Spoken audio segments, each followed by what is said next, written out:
Ya estamos en contacto a esta hora con el ingeniero Juan Cheput, es congresista, ex ministro de Estado, para agradecer este diálogo que vamos a sostener aquí en RCR. Ingeniero, muy buenas tardes. Muy buenas tardes, Lizardo. Encantado de conversar contigo. Bien, hay pues una sensación de fastidio ya y también de desconfianza en las instituciones de nuestro país a raíz de lo que viene sucediendo en el Ministerio Público en esta oportunidad sobre la situación que está viviendo la fiscal de la Nación, la doctora Benavides. Hemos escuchado recientemente este diálogo que hemos sostenido nosotros con la ministra de Educación, Miriam Ponce, y con otros ministros de Estado, ¿no? El ministro de Trabajo, la ministra de Agricultura, que se trata de una maniobra política ante las investigaciones que está sosteniendo contra la fiscal de la Nación. ¿Usted cree que es una maniobra política de la fiscal para evadir estas investigaciones en su contra, ingeniero? Bueno, Lizardo, como tú mismo acabas de señalar, esas son posiciones oficialistas. Es una posición que viene de diversos ministros que obviamente tienen que seguir el libreto que ha escrito alguien en el entorno de Dina Boluarte. Pero yo no pienso eso. Ya desde hace un tiempo, más bien se venían haciendo investigaciones sobre Dina Boluarte por su involucramiento en el tema de los dinámicos del centro. Ya parece que el Perú se ha olvidado que la señora Boluarte está investigada por lavado de activos, por ser colaboradora de Vladimir Cerrón, y además la Fiscalía también ya hace un tiempo había empezado el proceso de investigación contra Dina Boluarte y Alberto Tarola por los fallecimientos de enero y febrero. Y últimamente la investigación a Alberto Tarola se había ampliado al tema de sus visitas extrañas, ¿no? Por ser elegante, impropio de un premier. Entonces acá yo no veo esto como una maniobra, más bien lo veo como una pugna entre poderes, como una debacle institucional y como una falta de liderazgo total de parte de la presidenta de la República, que lamentablemente su incapacidad para liderar al país hace que se genere una serie de encuentros y desencuentros entre todos los poderes del Estado, no solo la Fiscalía, entre todos los poderes del Estado. Y eso tiene que ver con su falta de liderazgo.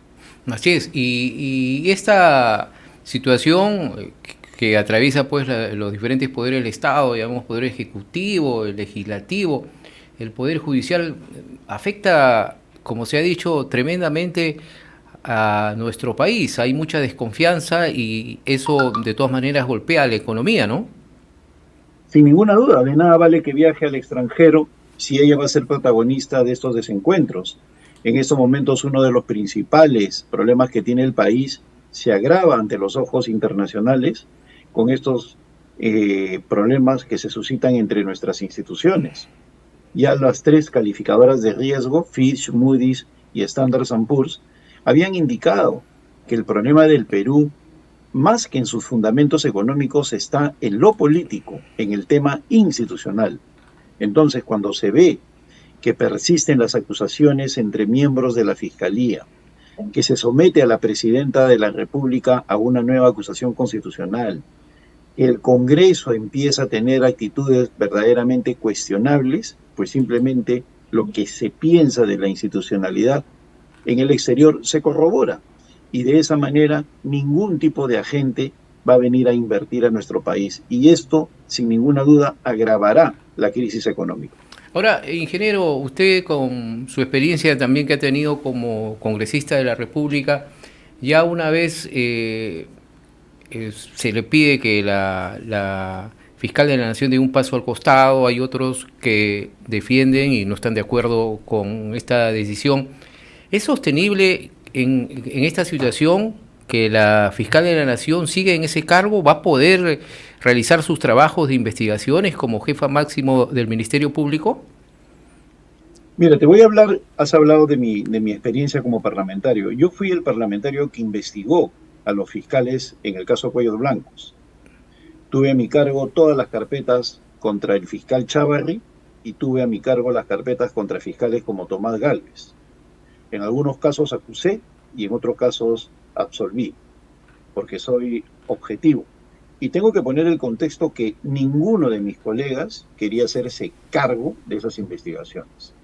En ese sentido, con esa experiencia, puedo señalar que lo que estamos viendo en el caso de la fiscal Patricia Benavides, yo no encuentro solidez en las acusaciones. En todo caso, se tienen que profundizar. Hacer un procedimiento exprés para sancionarla sería un acto eminentemente político y lo protagonizarían aquellos que en estos momentos se quejaron de que estaban actuando políticamente contra ellos. Por lo tanto, yo no veo en este caso otra posibilidad que se proceda a investigarla con seriedad, con objetividad y de ninguna manera en forma express o súbita, y de esa manera se llega al fondo del asunto. Hasta el momento lo que hay es un cabildeo muy fuerte de parte de unos asesores, similar al que hicieron las dos asesoras de la señora Zoraida Ábalos en el Congreso, ¿no? Entonces, no se menciona en ningún caso a la propia fiscal Benavides, lo que hay es mucha bulla en el horizonte.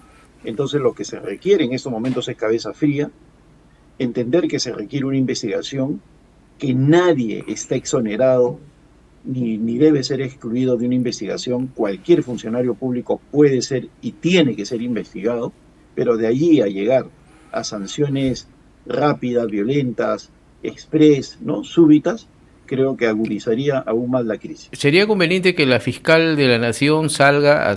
Nosotros pensábamos que en este mensaje que dio, donde anunció la situación de la presidenta, esta acusación constitucional contra Dina Boluarte, salga y aclare pues estas acusaciones que se dan contra su brazo derecho, que ha sido su ex asesor, ¿no? Y aclare de qué manera haya participado o no haya participado en esta situación.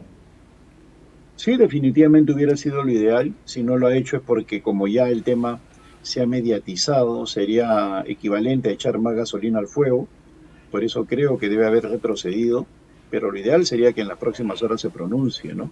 Para evitar de esta manera que se siga generando un ambiente especulativo en torno al tema. Lo que yo veo, Lizardo, en estos momentos, y lo digo con absoluta objetividad, es mucho deseo de que ella renuncie. ¿Y quiénes lo hacen, por favor? O sea, tenemos que ser en ese sentido estrictos, ¿no? Lo hace la misma gente que defendía a Martín Vizcarra. Lo hace la misma gente que justificaba a la señora Zoraida Ábalos. Lo hace la misma gente que en un principio apoyaba fervientemente a Pedro Castillo. Y lo hace la misma gente que pedía la renuncia de Manuel Merino para colocar al señor Francisco Sagasti. Entonces, lo que hay acá es un juego político más que un problema jurisdiccional.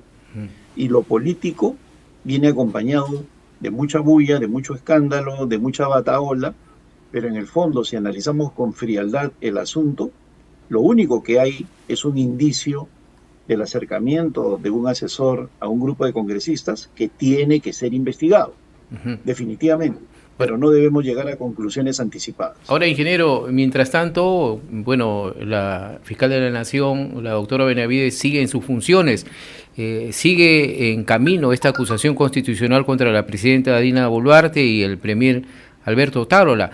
¿Cómo va a llegar esto al Congreso de la República a prosperar? ¿Usted cree que se logre, que dé el visto bueno, la luz verde los congresistas?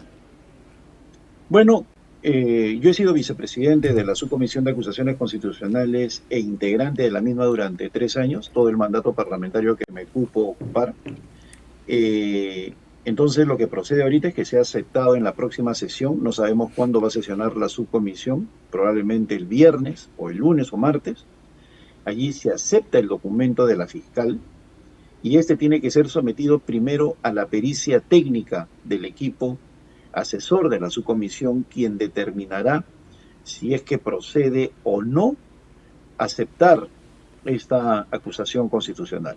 Si así fuera, cosa que yo creo que va a ser admitida, tendría que entregarse a un congresista delegado para que proceda a la investigación del caso y allí tiene un plazo de 15 días.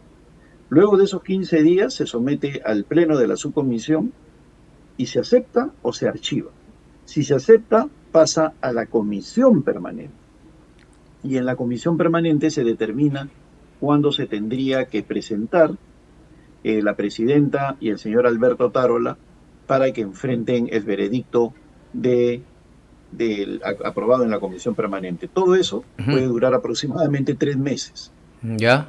Sin ningún problema. Y no olvidemos, estimado Lizardo, que la legislatura termina el 15 de diciembre. Entra en receso parlamentario el Congreso.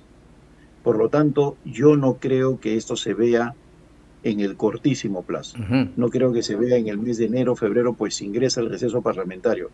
Y los congresistas en este momento tienen solo hasta mañana, según la Constitución, para aprobar el presupuesto.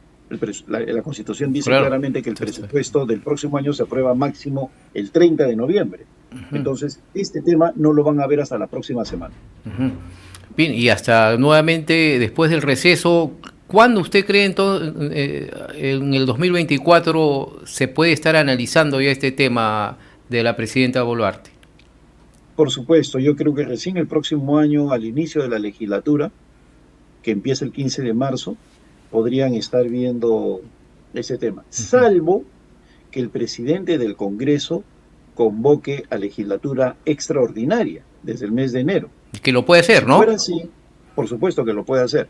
Entonces, esto se vería en enero o febrero, pero aún así, con legislatura extraordinaria, yo no veo que esto sea resuelto antes de 90 días. Ahora, finalmente, ingeniero, ahora también hay otra controversia. Bueno, el país está lamentablemente polarizado, ¿no? La situación, esta decisión que ha dado el Tribunal Constitucional en el caso del expresidente Alberto Fujimori.